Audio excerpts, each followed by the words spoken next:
আজ এই আলোচনা থেকে বোঝার চেষ্টা করব, ভালো খান সুস্থ খান, ভালো খান সুস্থ থাকুন, কিন্তু সেখান থেকে দাঁড়িয়ে বাংলায় মানুষের একটা বড় অংশ তারা বলছেন সুস্থ হওয়ার জন্য ওষুধ খাচ্ছেন আর হয়ে পড়ছেন অসুস্থ, কখনো প্রাণ চলে যাচ্ছে। সেখান থেকে আজ খাদ্য মেলায় এসে এক অদ্ভুত পরিস্থিতির মধ্যে সবাই যখন রয়েছি, কোনো আশঙ্কা আতঙ্ক, কোনো ভয়, কোনো উদ্বেগ তৈরি নয়, পরিস্থিতি মোকাবিলা যাতে হয় বোঝার চেষ্টা করব আলোচনার মাধ্যমে, বোঝার চেষ্টা করব যারা অতিথি রয়েছেন তাদের কাছ থেকে। আমি এখান থেকে একবার শত্রুপের কাছে, আমি সবার কাছে এক এক করে যাব, একটা দীর্ঘ সময় আলোচনার মাধ্যমে বোঝার চেষ্টা করব কি একটা অদ্ভুত লাগছে খাদ্য মেলায়। মানুষ কোথায় চেটে পুটে বাড়ির সবাইকে বলছে না না আজকের দিনটা খাই না, কেউ বলছে নেই তুমি কিন্তু এত খেও না, তোমার শরীর খারাপ করবে। ছাড়ো তো নি, শীতকালের বেলা কোনো অসুবিধা হবে না, সেখানে আমরা ওষুধ খাওয়া, ওষুধ খেয়ে অসুস্থ হওয়ার আলোচনা করছি। শত্রুপ একটা বিষয়, পশ্চিমবঙ্গের নামটা বাংলা হবে না পশ্চিমবঙ্গ হবে না, কিন্তু সবাই জানে একটা নাম ঠিক হয়েছে, বিশ্ব বাংলা। বাংলা আজ বিশ্ব বাংলা, আর একটা এমন প্রতিষ্ঠান তার নাম পশ্চিমবঙ্গ ফার্মাসিউটিক্যালস, এবং এই ফার্মাসিউটিক্যাল তারা কর্ণাটকে তাদের স্যালাইন যখন সেখানে পাঠিয়েছে, পাঁচটা প্রাণ চলে গিয়েছে। আজ পশ্চিমবঙ্গ নামটা জড়িয়ে গেল একটা স্যালাইন কোম্পানির সঙ্গে এবং মানুষের মৃত্যু হলো, আজ লজ্জা। দেখুন, এই সন্তোষ মিত্র স্কোয়ারের থেকে অনেক বড় খাদ্যমেলা গত 13 বছর ধরে আমাদের রাজ্যে কালীঘাটে এবং ক্যামাক স্ট্রিটে বসেছে, যেখানে কিনা অন্য কিছু না, খালি কাটমানি খাওয়া হয়, পয়সা খাওয়া হয়, বালি চুরির পয়সা, গরু চুরির পয়সা থেকে শুরু করে এখন ফেক ওষুধের পয়সা। ওদের এই খাদ্যমেলার ঠেলা সামলাতে গিয়ে এই ঘটনাগুলো পশ্চিমবাংলায় ঘটবে। দেখুন, আমি একটা কথা তোমায় বলি, সেটা হচ্ছে যে প্রশ্নটা না, কর্ণাটকে 5 জন মানুষ মারা গেছেন, বা মানে আমাদের মেদিনীপুরে 1 জন মারা গেছেন, ইতিমধ্যে 3 জন এখনও অবধি কোমায় রয়েছেন, খালি এইটার নয়। কে দায়িত্ব নিয়ে বলতে পারে অভিক, গত 8 বছরে 10 বছরে পশ্চিমবাংলার সরকারি হাসপাতালে যারা চিকিৎসা করেছেন তাদের মধ্যে যাদের যাদের মৃত্যু হয়েছে, নিশ্চয়ই একটা বড় অংশের মানুষের ন্যাচারাল ডেথ হয়েছে, স্বাভাবিক কারণেই তাদের মৃত্যু হয়েছে। আমি বলবো না যে প্রত্যেকে সরকারি হাসপাতালে মারা গেছেন জাল ওষুধের জন্য, কিন্তু যারা মারা গেছেন তাদের মধ্যে একটা বড় সংখ্যক মানুষ জাল ওষুধ শরীরে যাওয়ার কারণে মারা যাননি। এটা কে দায়িত্ব নিয়ে বলতে পারে? কে আজকে এখানে সুবর্ণদা রয়েছে, ডাক্তার আমাদের থেকে অনেক ভালো করে এটা বুঝিয়ে বলতে পারবে, কে গ্যারেন্টি নিয়ে বলতে পারে অভিক একজন মানুষ সরকারি হাসপাতালে চিকিৎসা হয়ে তারা অপারেশন করিয়েছেন, বাড়ি চলে গেছেন, খুব ভালো কথা, 5 বছর পরে তার ব্লাড টেস্ট করতে গিয়ে দেখা গেছে তার HIV পজিটিভ, এইডস হয়েছে। কে বলতে পারে অপারেশনের সময় এই সন্দীপ ঘোষ আর SP ঘোষদের এই জাল সিরিঞ্জ আর জাল তোমার এই ছুঁচে, আমরা দেখলাম তোমাদের বিভিন্ন চ্যানেলে খবর দেখালে, ছুঁচের গায়ে রক্ত শুকিয়ে কালো হয়ে গেছে, ম্যাগনিফাইং গ্লাসের তলায় ধরলে দেখা যাচ্ছে রক্ত শুকিয়ে কালো হয়ে গেছে, 8-10 জনকে তাতে দিয়ে ইঞ্জেকশন দেওয়া হয়েছে, সেটাকে দিয়ে 11 নম্বর ইঞ্জেকশন দেওয়া হচ্ছে। এর কারণে শরীরে HIV সংক্রমিত হয়নি, হয়তো চিকিৎসা করাতে গেছেন সর্দি কাশির, ব্লাড ক্যান্সার শরীরে নিয়ে ফেরেননি। কে একেবারে এই আলোচনায় আমি যাব, এবং ছুঁচের গায়ে রক্ত শুকিয়ে কালো হয়ে গিয়েছে, আর যারা মারা যাচ্ছেন তাদের বাড়ির পরিবার পরিজনের চোখের জল শুকিয়ে যাচ্ছে কাঁদতে কাঁদতে। অসুস্থ স্বাস্থ্য পরিষেবার এই হাল আরজিকর কাণ্ডের পর সেন্ট্রাল রেফারেল সিস্টেম থেকে শুরু করে পরিকাঠামো বিভিন্ন ক্ষেত্রে বারবার দাবি, সরব সোচ্চার, কিন্তু তারপর এখনো মিলছে না বিচার, আর মানুষের আজ একের পর এক হয়রানি, চলে যাওয়া, মৃত্যু, জীবন সংশয়, তা নিয়ে এখনো আলোচনা হচ্ছে। আর কতদিন হবে, আর কবে এই পরিস্থিতির মোকাবিলা হবে? ন্যায্য মূল্যের ওষুধের দোকান, জেলা স্বাস্থ্য কেন্দ্র, মহকুমা হাসপাতাল থেকে মেডিকেল কলেজ হাসপাতাল, আর আজ এই ধরনের স্যালাইন থেকে জাল ওষুধে মানুষকে ন্যায্য মূল্য চোকাতে হচ্ছে। যে প্রশ্নটা করলে তুমি, আমি এই নিয়ে ফেয়ার প্রাইস শপ নিয়ে আমি একটা কথা বলি অভিক, দেখো আমাদের না, আমি আমার কথা তো বলতে পারি, আমাদের চোখের পিছুটি হলে ভাইপোর মতো দুবাই হয়ে আমেরিকা ট্রিটমেন্ট করাতে যাই না, আমরা কিন্তু সরকারি হাসপাতালে চিকিৎসা করাই। আমি গত বছর আমার নাকের একটা সার্জারি হয়েছে সরকারি হাসপাতালে, SSKM হাসপাতাল। আমি একটা কথা বলছি, এবং এখানে যারা শুনছেন বা চ্যানেলের মাধ্যমে যারা শুনছেন, যাদের এই অভিজ্ঞতা আছে সরকারি হাসপাতালে চিকিৎসা করানোর, তারা প্রত্যেকে এটা জানেন, সরকারি হাসপাতালের ডাক্তারবাবুরা ক্যাটাগরিক্যালি এই কথা বলে দেন যে আমরা আপনাকে এটা লিখে দিতে পারবো না, কেননা এটা আমাদের প্রোটোকলের বাইরে, আমাদের বিরুদ্ধে তাহলে ব্যবস্থা নেবে সরকার।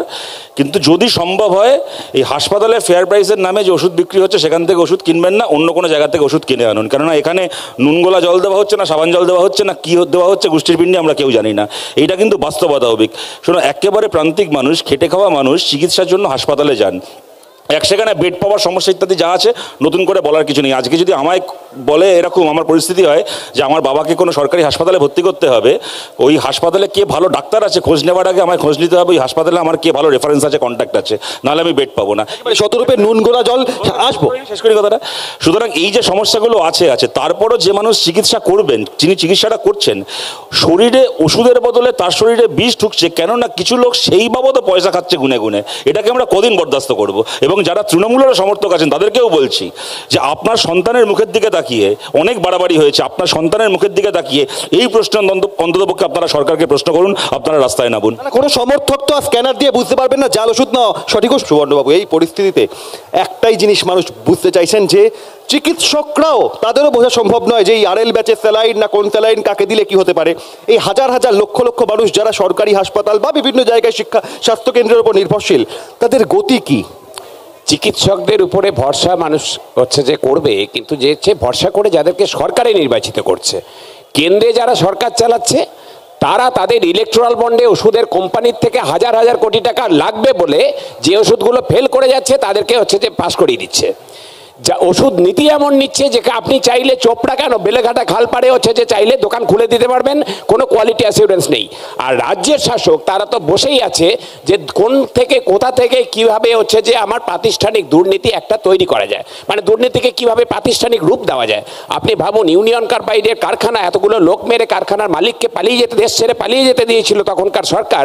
এই একই রকমভাবে এই যাদের নাম বললেন উনি, নীরজ মিত্তাল ইত্যাদি এই সে লোকরা, এদেরকে রাজ্য ছেড়ে পালিয়ে যেতে দিল কারা? কেন পালাতে দিল? কান টানলে কি মাথা চলে আসতো? এই ডাক্তারবাবু যে অভিযোগ করলেন যে কেন্দ্রের ক্ষেত্রেও স্বাস্থ্যমন্ত্রক বহু ক্ষেত্রে যারা পাশ করার যোগ্য নয় এনআরসিসিরা তাদের পাশ করিয়ে দিচ্ছে।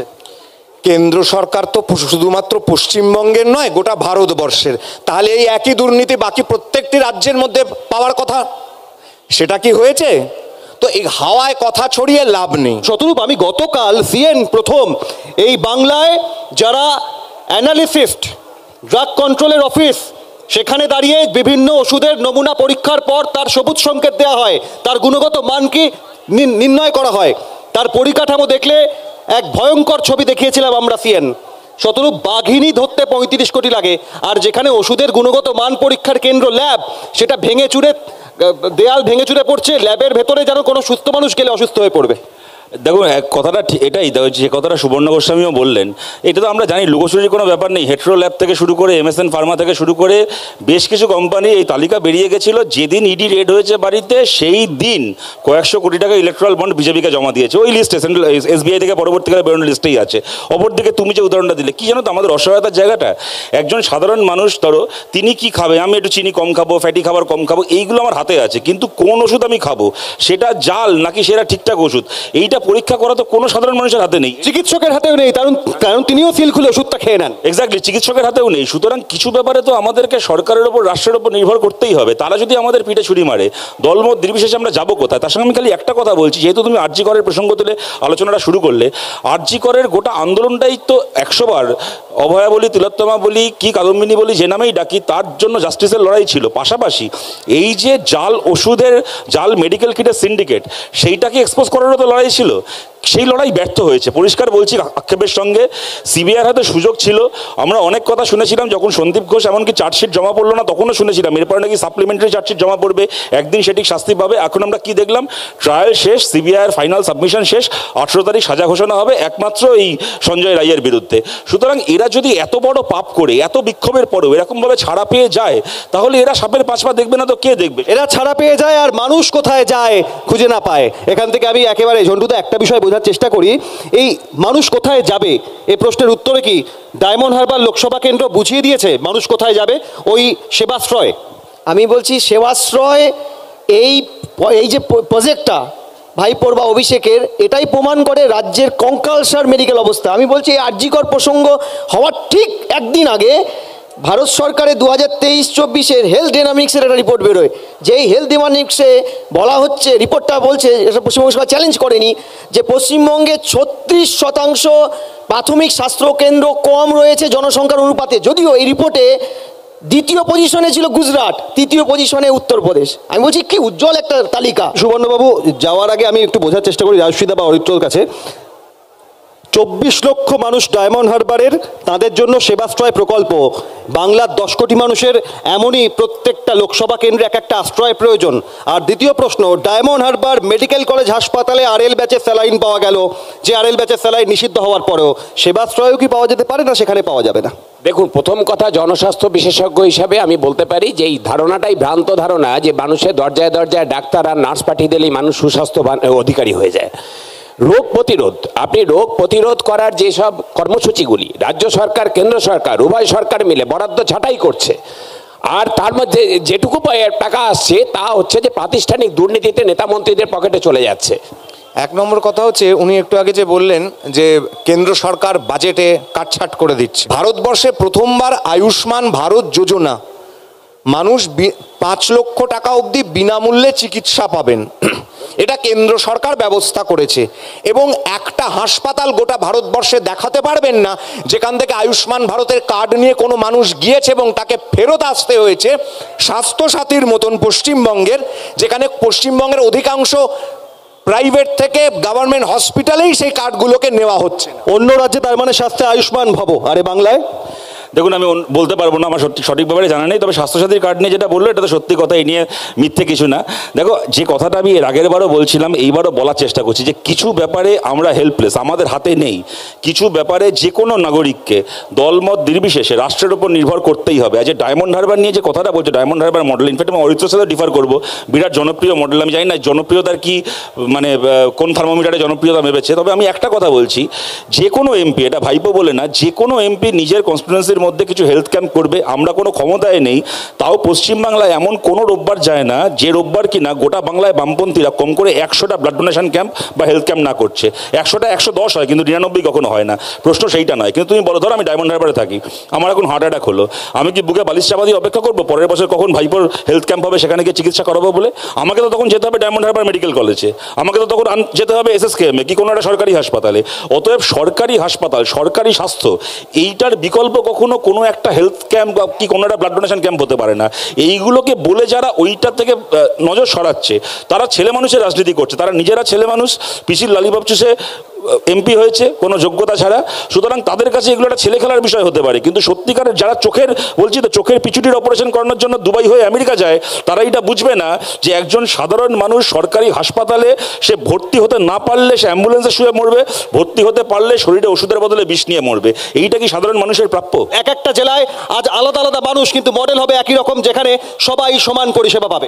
একটা কথা বলছি, ডায়মন্ড হারবার মডেলে যেহেতু প্রসঙ্গটা উঠলো, তোমাদের মনে আছে প্রথম যেদিন শব্দটা শুনেছিলাম আমরা, কোভিডে কি হয়েছিল, একদিনে ডায়মন্ড হারবারে 10,000 টেস্টিং হয়েছিল।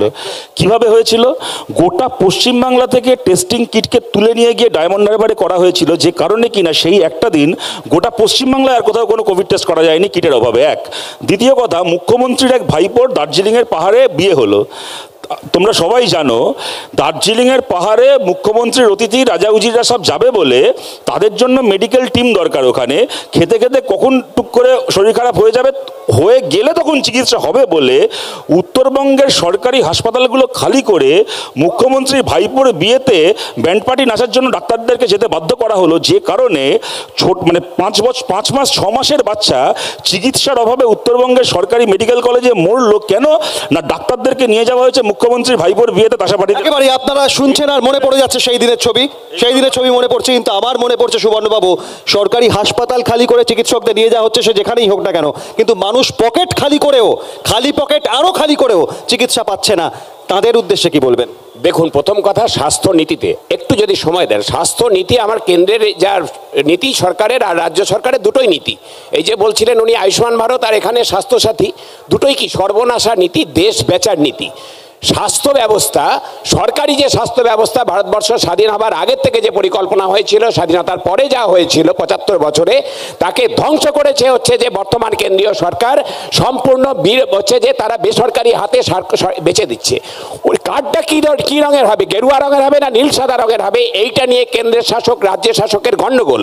কিন্তু নীতি তাদের একই, যে হচ্ছে যে তোমরা বাবা সরকারি হাসপাতালে আমরা এই 20 স্যালাইনই বেচবো, তোমাদের হাতে কার্ড ধরিয়ে দিচ্ছি, অসুস্থ হলে চলে যাও বেসরকারি হাসপাতালে, যাতে ওদের মুনাফা বাড়ে, আম্বানি আদানিরা বড়লোক হয়, বিলিয়নিয়ার হয়, আর তোমরা গরিব থেকে গরিব হও, স্যালাইন ওষুধে স্যালাইন দিয়ে হচ্ছে বিষ থাকুক, সেখানে মারা যাও, অথবা বিনা চিকিৎসায় মারা যাও। যেমনভাবে ঝন্টুবাবু বলছিলেন যে হচ্ছে প্রত্যন্ত এলাকায় ডাক্তারের অভাবে, হাসপাতালের অভাবে মারা যাচ্ছে, এইটা হচ্ছে সেই নীতি, উদার অর্থনীতি, যা দিয়ে আমার কেন্দ্র সরকার এবং রাজ্য সরকার একই নীতি, স্বাস্থ্য একই নীতি, কিন্তু মানুষের হবে কি গতি?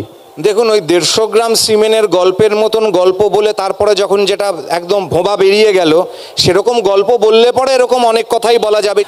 দেখো, সুবর্ণ গোস্বামীকে ইঙ্গিত করে যে কথাটা বলা হলো, সিমেন্ট যে 150 গ্রাম ছিল না, কি বডি ফ্লুইড যে 150 গ্রাম ছিল না, ওটা যে আসলে গ্যাংরেপ নয়, এটা প্রমাণ করার চেষ্টার দিন তৃণমূল করতো। বিজেপি কিভাবে ইজারা নিয়েছে সেইটাকে নিয়ে আজকে রাজশীল আইডি কথা বলছে, এই কারণে এই সিবিআই ছেড়ে দিয়েছে। বেশ বেশ, আমি এখান থেকে মানুষ